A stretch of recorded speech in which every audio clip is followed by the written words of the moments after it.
First law of personal success, I call it the law of leadership. The law of leadership, it states that it's better to be first than to be better. A lot of time we think that we need to be better at X, Y, Z, and that's what we do. But trust me, the world is filled with a lot of people who can do something better than the rest, but we've rarely heard of them. Because it's not about you being better at something, it's about being first, which is what I call the law of leadership. And to elaborate on my point, I would love to just ask you a few things, just to ensure that we get it on the same page. Okay, so who can guess what's the first world-class college in the world today, university? What do you think it is? MIT. The first was correct, actually. Harvard. Yeah, it is Harvard, of course. And trust me, if we get to the second, who can guess the second one? Cambridge. Nah. Oxford. Nah. Yeah. Nah. Princeton. Nah. MIT. Nah. It's actually called William and Mary College. And guess how?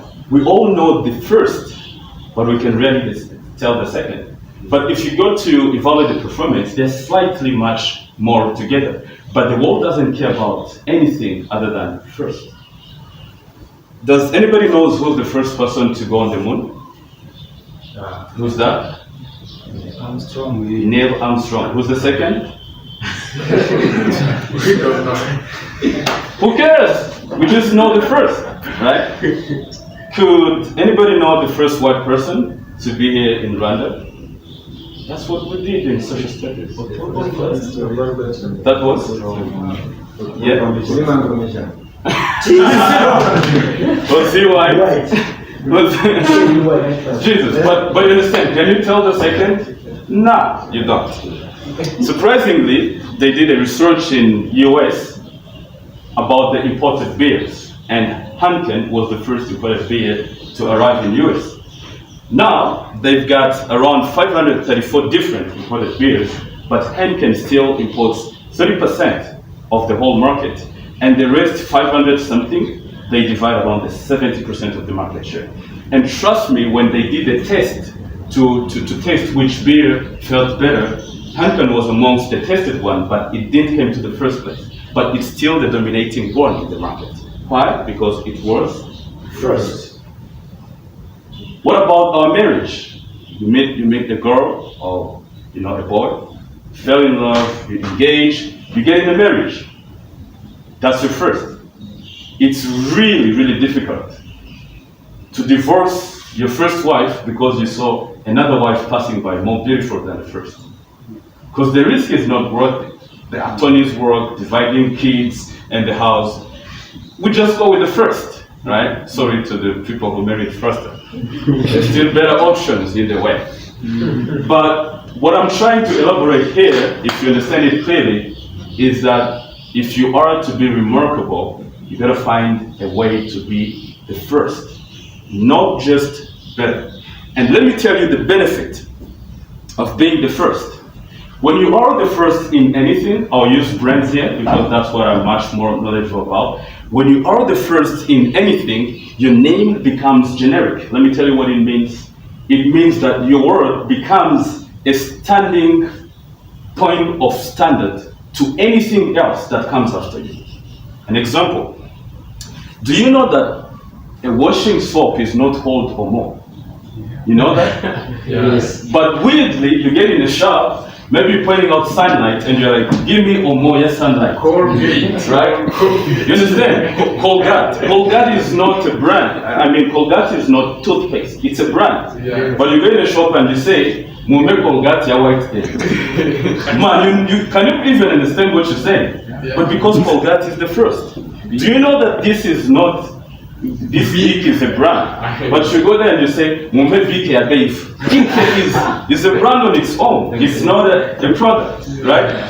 But this is the benefit that comes with being the first. Your name becomes generic, right? So that's the first law of success. If you want success in your life, you gotta understand the law of leadership. The people that we know today, we know them because they understood and practiced the law of leadership. The second law is what I call the law of focus.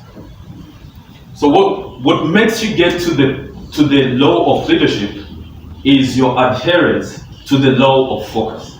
You can't get to the law of leadership without you adhering to the law of focus. The law of focus, we know energy, time and resources. I'll give you a very simple example of how energy can be focused. This light bulb that we use here to light up our house, it's 100 watts in energy. And sometimes they can go beyond that, but the standard 100 watt. Guess what? The same 100 watt of energy that lights up the room and you can rarely feel any heat, when applied to a laser object, it cuts the steel. The same 100 watt energy, when laser focused, it cuts through a steel. The energy is the same, the difference is just the laser was focused. You understand? Yeah. So when you disperse your energy too much, you can't achieve a thing in life. You always be mediocre.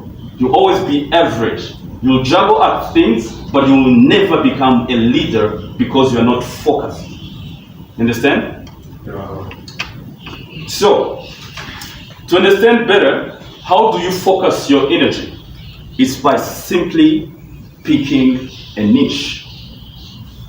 Okay? You pick a niche where you're going to focus your energy. Picking a niche, it just requires you, first of all, to understand what's the pain points in my society, my community, or in customers, or in the market. The pain, trust me, the money we make anywhere is equivalent to the pain we solve. If the pain you're solving is not deep enough, you'll always make less. Do you know why nobody or rarely somebody negotiates prices in a pharmacy? Like, isn't it even awkward to negotiate the prices? Like, hey, can you get me this paracetamol at less? It never happens. It never happens. And one of my friends who is into the pharmaceutical industry, he told me that just a pill that we buy 200 as a paracetamol, they get it at, is it 20? Just 20? Below 10, yeah, and even 10. Below. There is no profitable industry as pharmacy. Pharmaceutical is the best. And you know why? Because clients who go there, they have so much pain that they can't negotiate. You understand that? Yeah. So it's more of the pain that we solve that makes us a lot of money. So if you understand how to solve a pain, because to tell you just this, people, we are very motivated by the fear of losing rather than the benefit of gaining. I repeat that. People are always afraid, the fear of losing rather than the benefit of gaining. And a lot of time what happens is we insist on the benefit of what people will gain, and they never understand us. But when we point out the pain of losing, we have much more attention to them, right? To pick a niche, you also have to understand not just the pain, but also the competition, right? Who are the people that I'm competing against within this niche? And the good thing about understanding your competition is not to beat them, but to be different than them.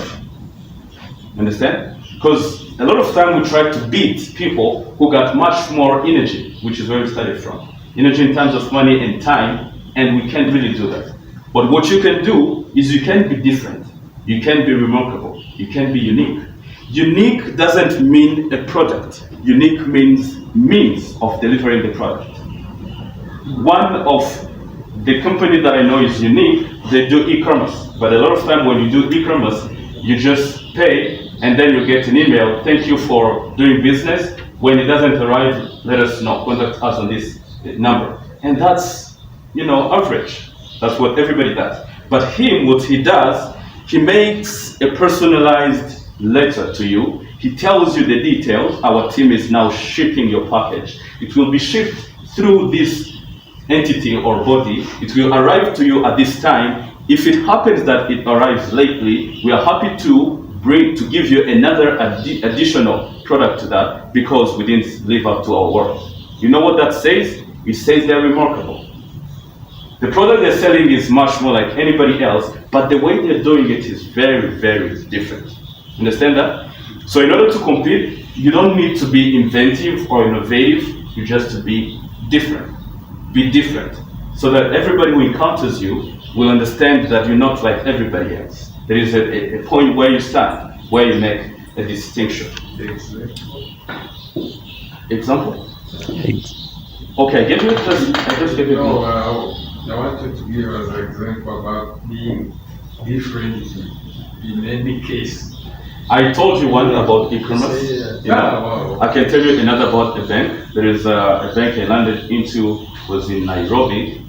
Like this bank, usually the bank, you go there, you get a teller, and then they just, wait you in the line until you're there, they serve it, right? For this particular bank, when you walk in, they've got an app, you download it. When you walk in the bank, there is somebody who's sitting there, and he will scan every detail of you in terms of your financial statements, what you have in the bank account, what your recent investments are, what's your cash flow in the business, everything. And they even calculate how much you can get in credit. So even if you didn't come for that purpose, you'd end up doing a lot of things than just once.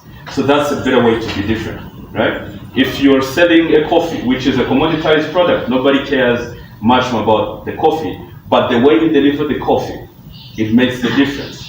Maybe the shape you put there, it makes the difference. You just have to be different, right? Wow. And how do you serve your niche? There is a principle that is called the 10,000 hours practice. It's a research that was done that if you can pick something and deliberately and religiously apply that 10,000 hours worth of work to that thing, you'll eventually become an expert at that particular thing. 10,000 hours, it's equivalent to 5 hours a day on the course of 5 years.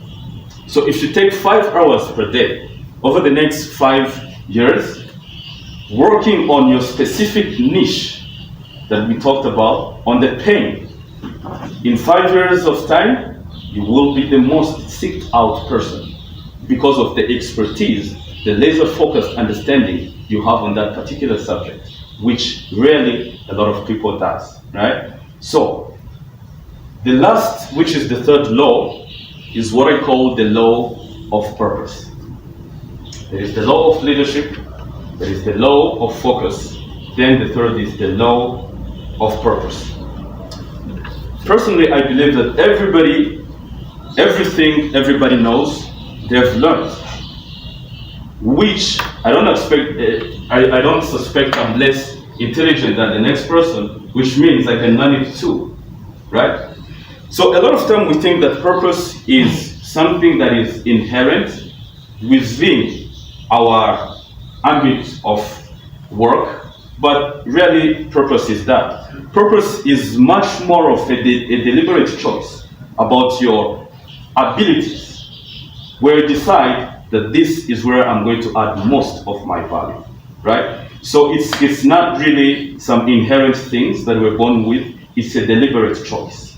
And understanding that within my capability, these are the things I can do. And your purpose, it doesn't have to be what you love to do. It can also be what burdens you or what's profitable, like Steve Jobs.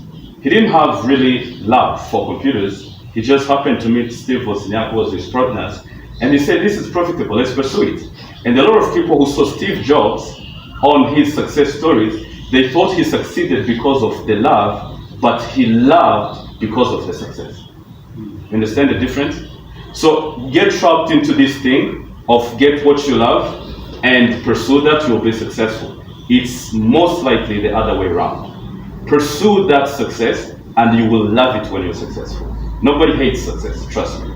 So just to summarize what I've just said here, as far as now, let's start from the third law. Figure out what makes you more alive, where you can add most value. Make a deliberate choice about that thing.